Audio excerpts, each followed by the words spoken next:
1장 18절부터 25절에 있는 말씀을 읽었습니다.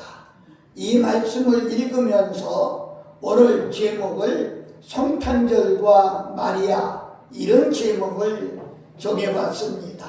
사랑하는 여러분, 오늘 우리가 읽은 말씀은 예수님의 탄생에 대해서 구체적으로 잘 기록된 말씀이라 이렇게 말씀드릴 수가 있는데, 가장 중요한 건 우리가 믿음으로 받아들이냐, 이것이 중요합니다.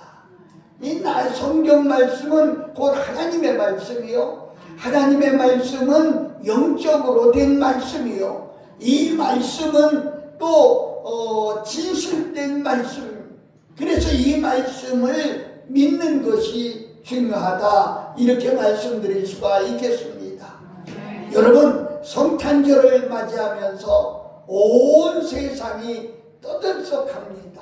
그들 중에 작은 나 한 사람, 성탄절을 어떻게 맞이해야 될 것이며 성탄절을 어떻게 지내야 될 것이냐 하는 것은 너무나 소중하다 볼 수 있어요. 어느 초등학교에서 선생님이 학생들에게 물어봤습니다. 성탄절은 누구의 생일이죠? 하고 물어봤어요. 그랬더니 아이들이 이구동성으로 하는 말이 산타클로스 할아버지 생일입니다, 이렇게 말하더라는 거예요. 무려 이런 학생이 64%나 된다는 것입니다. 또 물었어요. 성탄절, 그래서 산타클로스 할아버지부터 받고 싶은 선물이 뭐냐, 이렇게 물었는데 이의 첫째가 핸드폰입니다. 그리고 남자들은 두 번째 나온 대답이 게임기입니다, 이렇게 대답했다고 그래요. 선생님이 또 물어봤어요. 성탄절에 어디 가고 싶으냐 하고 물어봤더니 대부분 아이들은 첫째로 백화점에 가고 싶습니다, 그랬고 두 번째는 영화 보러 극장에 가고 싶습니다, 이렇게 말했대요. 세 번째가 비로소 교회에 가보겠습니다, 이렇게 대답했다고 합니다. 여러분, 성탄절은 하나님의 아들 예수님이 나 하나를 구원시키기 위해서 이 땅에 오신 날입니다. 성탄절에는 예수님께서 오셨기 때문에 교회에서든지 밖에서든지 어디라도 예수님이 중심이 돼야 된다고 하는 거지요. 그게 정상입니다. 성탄절이 이래야 되는데 곡해되어 세상에는 먹고 마시고 흥청망청하는 그런 성찬들로 변해가는 모습을 볼 수가 있습니다. 제가 지난주에 일본에 갔다 왔는데 일본에도 보니까 거리마다 상가마다 온통 크리스마스 트리로 요란스럽게 만들어 놓았습니다. 사랑하는 여러분, 예수님이 그곳에 가실까요? 저는 그렇게 생각하지 않습니다. 트리가 중요한 것이 아니라 예수님 중심으로 하는 행사, 예수님 중심으로 예배드리고 예수님 중심으로 찬양하고 예수님 중심으로 행사가 이루어질 때 하나님이 기뻐하시지 않겠나, 그렇게 생각합니다. 여러분, 성탄절을 바로 이해하고 안다고 하는 것은 우리 크리스찬으로서 얼마나 중요한 얘기인지 모릅니다. 여러분, 성탄을 맞이하면서 우리는 예수님의 어머니의 말씀을 오늘 들으려고 합니다. 여러분, 마리아 없이는 성탄이 없습니다. 성탄의 주인공이 누굽니까? 그거야 두말할 것 없이 예수 그리스도십니다. 그런데 예수 그리스도 뒤에는 바로 그를 잉태하고 세상에 오게 한 사람이 바로 마리아라고 하는 거지요.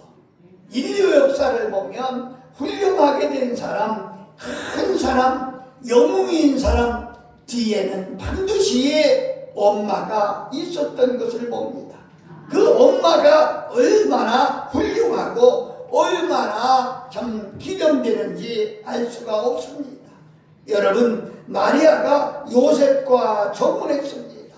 동거하기 전에 마리아가 임신했다고 하는 말을 들었습니다. 여러분, 마리아가 정혼했다고 그랬어요. 정혼은 혼자 하는 게 아니지요. 대상이 있습니다. 남자예요. 남자 요셉이라고 하는 사람인데, 남자 입장에서는 기절할 것, 자기와는 아무 관계가 없는데 약혼한 여자가 임신이 됐다고 하는 그 소식을 들을 때 정말 어떻겠습니까? 저도 남자지만은 정말 뭐라고 할까요? 어떻게 표현할 길이 없네요. 그런데도 요셉은 성경은 기록하기를 의로운 사람이라 그러면서 가만히 끊고 나만 물러서면 되지 이래가지고 이제 가만히 물러서려고 했습니다. 그런데 그날 밤 저녁에 천사가 요셉을 찾아왔습니다. 다윗의 자손 요셉아, 내 아내 마리아 데려오기를 무서워 말라. 저에게 잉태된 자는 성령으로 된 것이라. 아들을 낳으리니 이름을 예수라 하라. 이는 그가 자기 백성을 자기 죄에서, 저희 죄에서 구원할 자이심이라. 이렇게 기록한 것을 볼 수가 있습니다. 이렇게 말한 것은 구약 선지자들이 구약 성경에 예언한 것이 있는데 그 예언을 이루려고 했다고 하는 거죠. 무슨 예언입니까? 보라, 처녀가 잉태하여 아들을 낳을 것이요 그 이름을 임마누엘이라 하리라 하셨으니 이를 번역한즉 하나님이 함께 계시다 합니다. 사랑하는 여러분, 아무리 꿈을 꿨다고 해도, 아무리 천사가 와서 말을 했다고 해도 어디까지 믿어야 될까요? 남자 입장에서 정말 지금 어처구니가 없는 일을 당하고 있는데 그때 천사가 와서 이렇게 말했다고 해서 어디까지 믿어야 될까요? 우리 예수님 믿는 사람이 성경 말씀을 읽으면서 그 성경 말씀을 어디까지 믿는가요? 죄송하지만 대부분 사람들이 자기 이력, 자기 경력, 자기의 마음에 따라서 성경을 이해하고 믿는 것이 다르더라는 것이죠. 그런데 요셉은요, 무조건 믿었습니다. 그리고 순종했습니다. 마리아를 아내로 맞았습니다. 그러나 놀라운 일이 일어났습니다. 성경은 기록했어요. 그를 데려왔으나 아들을 낳기까지 동침하지 아니하더니 나음의 이름을 예수라 하니라 그랬어요. 죄송합니다. 간단해서 이런 소리 하긴 죄송하지만 처녀 총각이 한 이불 속에서 1년가량을 잠을 잤습니다. 그런데도 절제하고 아무 일도 없었다고 하는 것은 이건 기적입니다. 정말 기적입니다.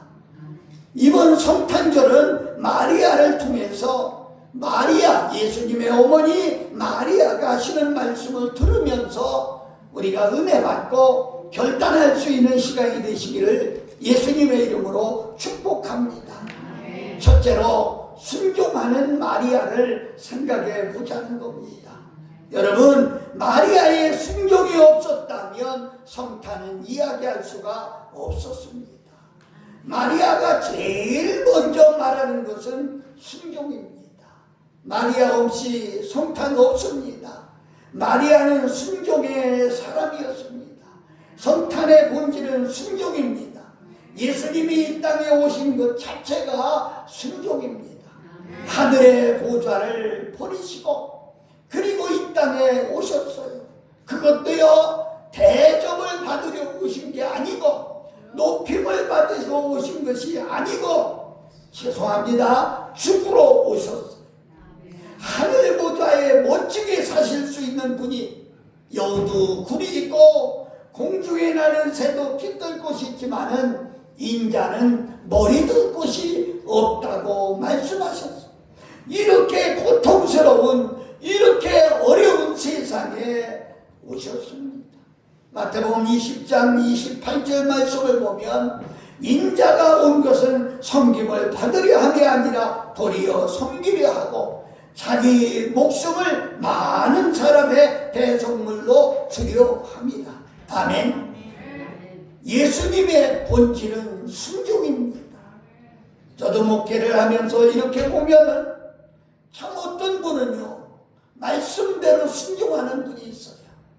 제가 이런 얘기해서 죄송합니다만은 저는 어떤 성도가 양복을 해주고 돈을 주고 어떤 뭘 해주고 선물을 주고 이것보다도 더 기쁜 것은 하나님의 말씀이 선포될 때 그 말씀을 듣고 순종하는 사람들을 볼 때 더 마음이 기쁜 겁니다. 이건 은금과 비교할 수 없고요. 세상의 그 어떤 것과도 비교할 수가 없습니다. 예수님의 본질은 순종입니다. 마리아의 본질도 순종입니다. 어느 날 천사가 마리아에게 나타나서 이렇게 말합니다.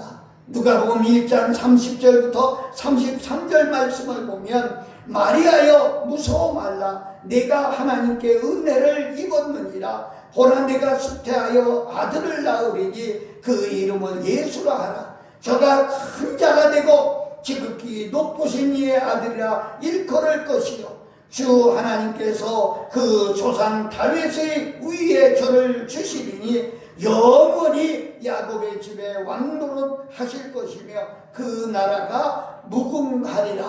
아멘. 아멘. 아멘. 여러분 다 처녀라고 생각해 보세요. 결혼하지 아니한 처녀라고 생각해 보세요. 그런데 어느 날 천사가 나서 네가 임신할 것이다. 이 말을 들을 때 여러분은 어떻겠습니까? 마리아도 아마 깜짝 놀랐을 거예요. 나는 아직 남자를 알지 못합니다. 이 일이 그런데 어떻게 나에게 있겠습니까? 사실이지 않습니까? 두렵습니다. 떨립니다. 무섭습니다. 그때 천사가 다시 얘기합니다. 누가복음 1장 35절을 보면 성령이 네게 임하시고 지극히 높으신 이의 능력이 너를 덮으시리니 이름으로 나실 바 거룩한 자는 하나님의 아들이라 일컬으리라. 사랑하는 여러분, 마리아가 또 말했어요. 여러분과 나 같으면 뭐라고 말해야 되겠어요? 아니에요. 저는 약혼자가 있어요. 저 그렇게 되면은요 파울은 물론이고요 또 이따가 얘기도 안 나올지 모르겠습니다만은 율법에 따라서 저 사거리에 나가서 돌매를 맞아 죽어야 돼요. 죄송하지만 사양하겠습니다. 저는 아닙니다. 이렇게 얘기해야 아마 보통 사람들의 대답일 거예요. 그런데 마리아는요 뭐라고 말한 줄 아세요? 누가복음 1장 38절이요 주의 계집종이오니 말씀대로 내게 이루어지이다. 말씀하신 대로 내게 이루어지이다.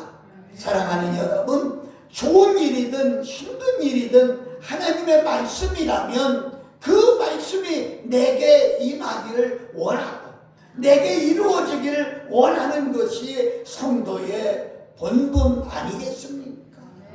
마리아는 순종의 사람입니다. 성령으로 잉태하리라 하니까 순종으로 받아들였습니다. 무서워하지 말라니까 무서워하지 않았습니다. 그대로 받았어요. 은혜를 입을 것이라 하니까 순종으로 그대로 받아들였어요. 아들을 이름을 예수라 하니까 마리아는 예수님을 그 어린아이를 예수라고 이름 지었어요. 사랑하는 여러분, 마리아 없이 예수님 있을 수가 없고요, 순종 없이 마리아가 있을 수가 없습니다. 무슨 말을 하든지 무슨 말인지 잘 몰라도 무슨 뜻인지 잘 몰라도 순종하면 그것이 축복이 됩니다. 여러분, 성경을 읽으면서 어떻게 다 이해할 수 있어요. 이해되지 않는 것도 있고요, 어떤 것은 모르는 것도 있어요. 그러나 순종하면 복이 되고 순종하면 놀라운 역사가 일어나게 되는 것이죠. 마리아는 예수님의 어머니가 되는 큰 축복을 받았습니다. 무엇 때문이지요? 순종입니다. 순종입니다. 이번 성탄절을 보내면서 마리아를 보면서 순종을 배워서 여러분, 새로 다가오는 2026년도 한 해, 아니 여러분 평생에 순종하는 여러분 되시기를 예수님의 이름으로 축복합니다. 아멘. 아멘. 저는 참말로 목회하면서 이렇게 볼 때에 순종하는 성도를 볼 때 얼마나 감사한지 몰라요. 그런데 하나님은 참 신기하게도 그대로 역사해 주시는 것을 체험했습니다. 두 번째로 헌신하는 마리아를 볼 수 있습니다. 헌신 없이 성탄이 없습니다. 예수님의 본질은 헌신입니다. 마리아도의 본질도 헌신입니다. 예수님의 생명을 다하기까지 헌신하셨어요. 마리아도 처녀의 몸을 예수님께 그대로 헌신하신 거예요. 모세의 율법으로는 처녀가 잉태하면 음란한 여자라고 해서 돌로 쳐 죽이게 되어 있어요.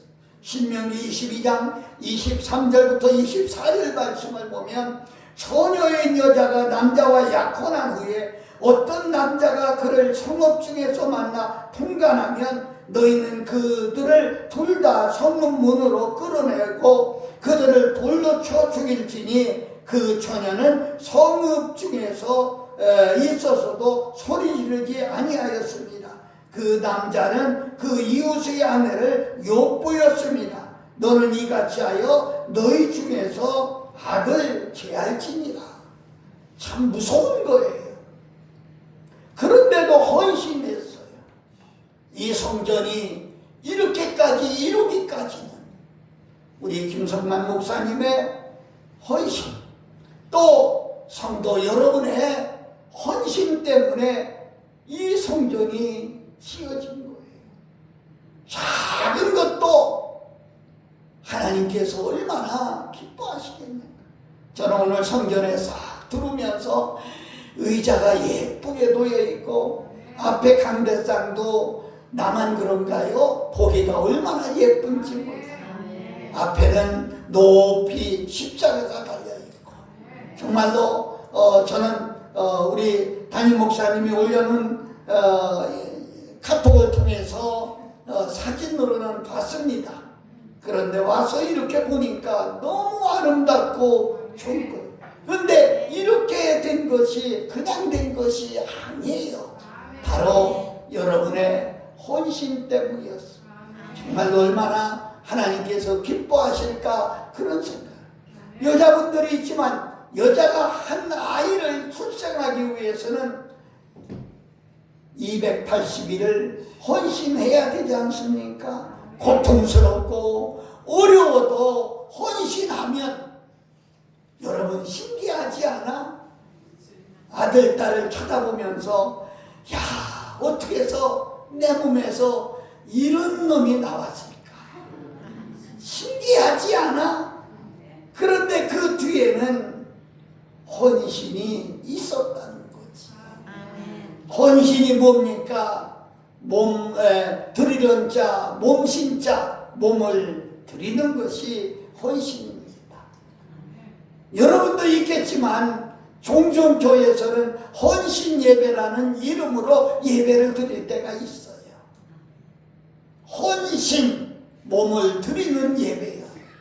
그런데 여전도의 헌신 예배에도 여전도의 회원들조차도 몸을 드리기 위해서 예배에 참여하는 사람이 많지 않다. 사랑하고 존경하는 여러분, 예배는 헌신이에요.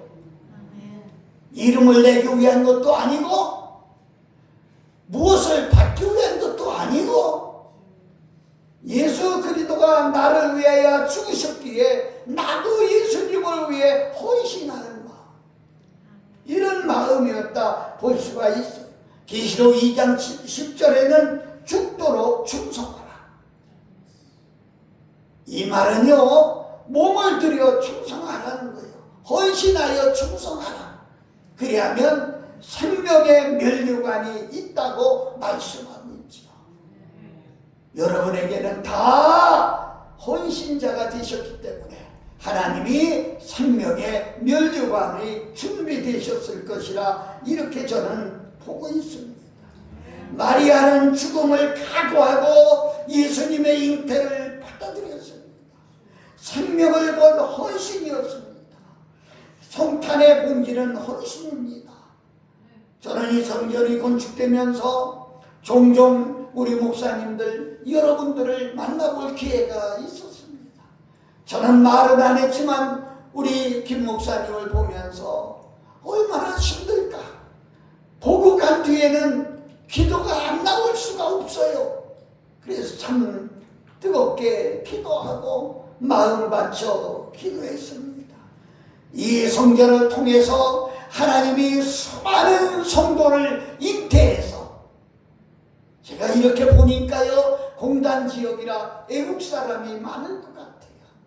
애국 사람들도 전도해서 정말 이 성전을 가득 차고 아래층도 개조해서 가득 차고 이 성전이 부족해서 다시 큰 성전을 건축하고 자꾸 하나님의 나라는 번창해 나가야 됩니다. 이런 역사가 바로 여기에서 일어나도록 여러분과 나는 죽도록 충성하는 모든 분들이 되시기를 예수님의 이름으로 축복합니다. 두 번째는 성령 충만, 세 번째는 성령 충만한 마리아입니다. 여러분, 성탄 없이 성령 충만 있을 수가 없어요. 성탄의 주인공은 누가 뭐라고 해도 예수 그리스도고, 예수님을 잉태하게 한 분이 바로 마리아입니다. 마리아가 요셉과 결혼해서 예수를 잉태한 것이 아니에요.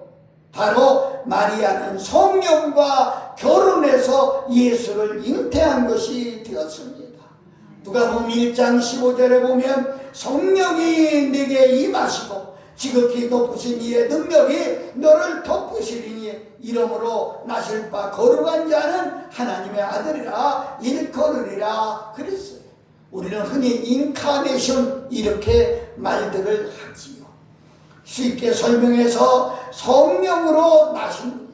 성령으로부터 신성을 받았고 또 마리아를 통해서 인성을 받은 예수님입니다. 아기 예수는 성령으로 탄생하신 분입니다. 성탄의 본질은 성령 충만한 가운데 성탄을 맞이해야 돼요. 여러분, 성령 충만해야 찬양이 나오고 성령 충만해야 헌신이 나오고 성령 충만해야 봉사가 나오고 성령 충만해야 하나님께 쓰임받아요.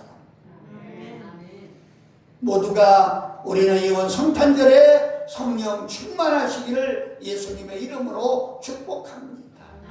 네 번째로 순결한 마리아입니다. 순결 없이 성탄 없습니다. 마리아는 놀라운 사람입니다. 결혼한 요셉도 놀라운 사람이에요. 이들은 보통 사람이 아니에요. 성경은 이렇게 말해주요. 데려왔으나 아들이 낳기까지 동침치 아니하는 나음의 이름을 예수라 하니라. 여러분, 처녀 총각이 1년가량 같이 살면서 동침하지 않았다고 하는 것은 아마 보통 사람들은 이해가 안 될 것입니다. 이 놀라운 모습을 우리에게 보여주셨어요. 오늘날 세상에 여성의 징조가 쓰레기같이 여성의 징조를 생각하지 않는 요즘 뉴스를 보며 깜짝깜짝 놀래요. 아빠가 없는 아이를 낳아서 세면대에 빠져 죽이지도 않아. 아빠가 없는 아이를 낳아서 거리에 버리지를 않는가? 쓰레기통에 버리지를 않는가? 이런 나도 우스운 세상이 돼버리고 말았어요. 이런데 마리아는요, 깨끗하고 순결했다. 이렇게 나는 여러분에게 말씀드리고 싶어요. 순결해야, 순결을 지켜야 돼요. 깨끗이 살아야 돼요. 깨끗이 산다는 것이 얼마나 중요한지 몰라요. 어떤 신문사에서 설문조사를 했어요. 당신의 생명이 앞으로 1년뿐이라면 당신은 무슨 일을 하겠습니까? 하고 설문조사를 했는데 무려 700명이 대답을 했대요. 그런데 700명 거의 다가 주택을 사겠다, 돈을 모으겠다, 여행을 다니겠다, 뭘 하겠다, 이런 말이 없고 대부분 사람들이 남을 도와주며 살고 싶다, 가족과 잘 지내고 싶다, 친구를 방문하고 멀어졌던 친구와 화해하고 살고 싶다, 이런 대답이 주종을 이루었다고 그래요. 다시 말하면 죽음이 가까울수록 순결해진다는 거예요. 죽음이 가까울수록 여러분 인간의 본질을 찾고 있다는 사실을 말씀드리고 있는 것입니다. 너시 마리아의 본질은 순결입니다. 깨끗한 삶입니다. 성탄의 본질은 순결입니다. 다니엘 1장 8절을 보면 다니엘은 뜻을 정하여 왕의 음식과 그가 마시는 포도주로 자기를 더럽히지 아니하리라 하고 자기를 더럽히지 아니하도록 환관장애에 구하니 마리아는 순결하고 순결하게 살았더라. 여러분 보세요. 자기를 더럽히지 아니하려고. 우리 예수님 믿는 사람이 좀 이랬으면 얼마나 좋겠어요. 자기를 더럽히지 아니하려고. 그런데 많은 사람들이 교회 나가는 거, 신행생활하는 것을 입으로 생각하고, 그리고 담배로 더럽히고, 술로 더럽히고, 음란으로 더럽히고, 이런 것을 보면서 이번 성탄절을 통해서 순결을 배워서 나와 여러분들이 주님께 가는 그 시간까지 깨끗하게 점도 흠도 없이 들림받을 수 있기를 예수님의 이름으로 축복합니다. 마지막으로 은혜 충만한 마리아입니다. 여러분 은혜 받아야 돼요. 은혜 없이 마리아는 우리에게 말할 수, 은혜 받으면 큰 축복이 옵니다. 나는 이 성전 새로 건축하고 이 성전에 은혜로 충만해서 누구든지 들어오기만 하면 저절로 은혜가 임하는 그런 역사가 있어요. 은혜 받아야 일을 할 수가 있어요. 아들이 왕이 되어 왕의 어머니가 되는 것도 큰 축복인데 하나님의 아들의 어머니가 된다고 하는 것은 얼마나 큰 축복입니다. 누구에게 은혜 받은 사람, 은혜가 충만한 사람. 여러분 말하는 가운데 은혜가 있어야 돼요. 생활하는 가운데 은혜가 있어야 돼요. 은혜가 뭡니까? 은혜가 카리스라고 하는 말이에요. 이것은 거저 받는 것, 거저 주는 것, 하나님의 선물을 말하고 있습니다.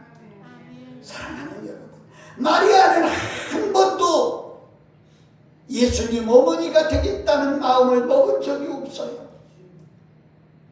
마리아는 한 번도 예수의 어머니가 되겠다고 기도한 적도 없어요. 여러분 생각한 적도 없어요. 그런데 하나님이 이렇게 주셨어요. 이래서 무조건적인 은혜입니다. 결론을 드리면서 사랑하는 여러분, 이번 성탄절 마리아는 순종이었고 또 충성이었고 헌신이었고 순결이었고 성령 충만 받았고 마리아는 은혜가 충만했기 때문에 이런 역사가 일어났다는 거죠. 나는 이 성전에서 이렇게 큰 역사가 일어나서 가면 갈수록 예수님 중심으로 교회가 복되고 세상에 소문이 나서 너도 나도 모여드는 이런 교회가 되기를 예수 그리스도의 이름으로 축복합니다. 기도하겠습니다. 거룩하신 하나님 은혜와 사랑을 감사합니다. 새 성전을 주시고 새롭게 성탄을 맞이하면서 성탄을 앞두고 성탄절에 마리아를 통해서 우리는 몇 가지 교훈을 받았습니다.